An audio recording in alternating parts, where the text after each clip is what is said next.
No official confirmation, just a green-painted fighter jet. And suddenly, 3 nuclear-armed states were arguing in 3 different realities. Pakistan was said to have received a next-generation stealth fighter. Chinese platforms exploded with discussion. Indian media reacted with certainty, just not the same certainty. And here's the paradox. Even if the jet never arrived, the strategic damage was already done. Because in modern conflict, belief often moves faster than hardware. This story is not about whether Pakistan received the J35. It's about something far more destabilizing.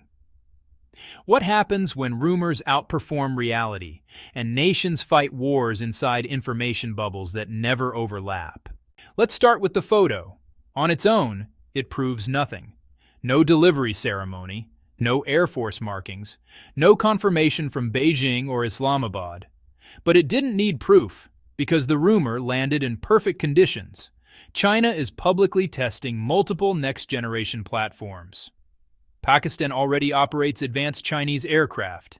India and Pakistan have recent, unresolved air combat narratives, and social media now rewards speed, not verification. In that environment, plausibility beats evidence.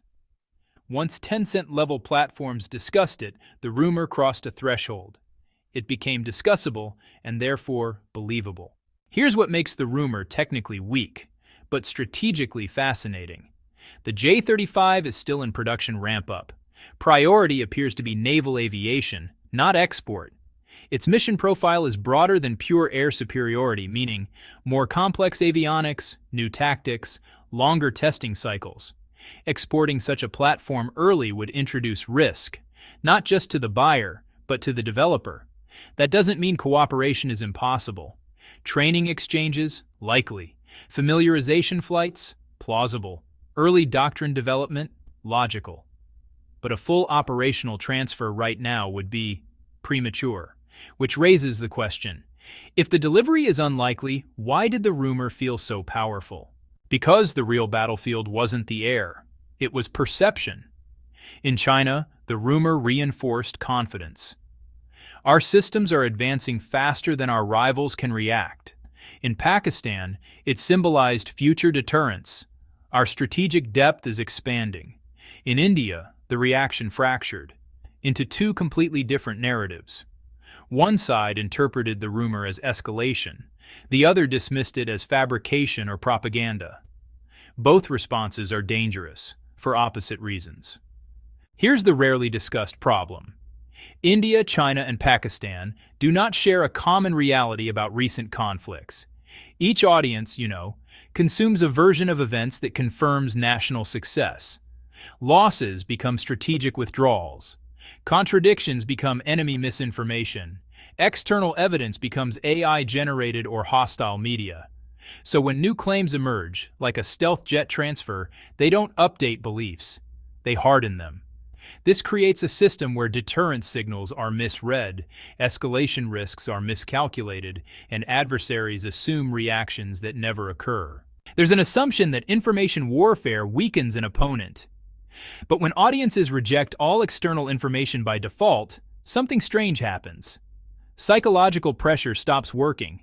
Instead of fear, it produces insulation. Instead of doubt, it produces celebration. Instead of restraint, it produces overconfidence. At that point, information warfare stops shaping outcomes and starts distorting strategic judgment. That's far more dangerous than ignorance. The real risk isn't stealth fighters, it isn't missiles, it isn't even rumors, it's this. When nations stop believing anything outside their own narrative, they lose the ability to correctly interpret warning signs. Misjudgments don't come from weakness. They come from certainty. History shows that conflicts escalate fastest when both sides believe they are immune to consequences. So did Pakistan receive the J-35? Probably not, at least not yet. But that question misses the point, because the most powerful weapon in this story wasn't a fighter jet. It was a belief system that couldn't be corrected. And until reality becomes shared again, South Asia's greatest threat won't come from the sky. It will come from the stories nations tell themselves about wars they believe they've already won.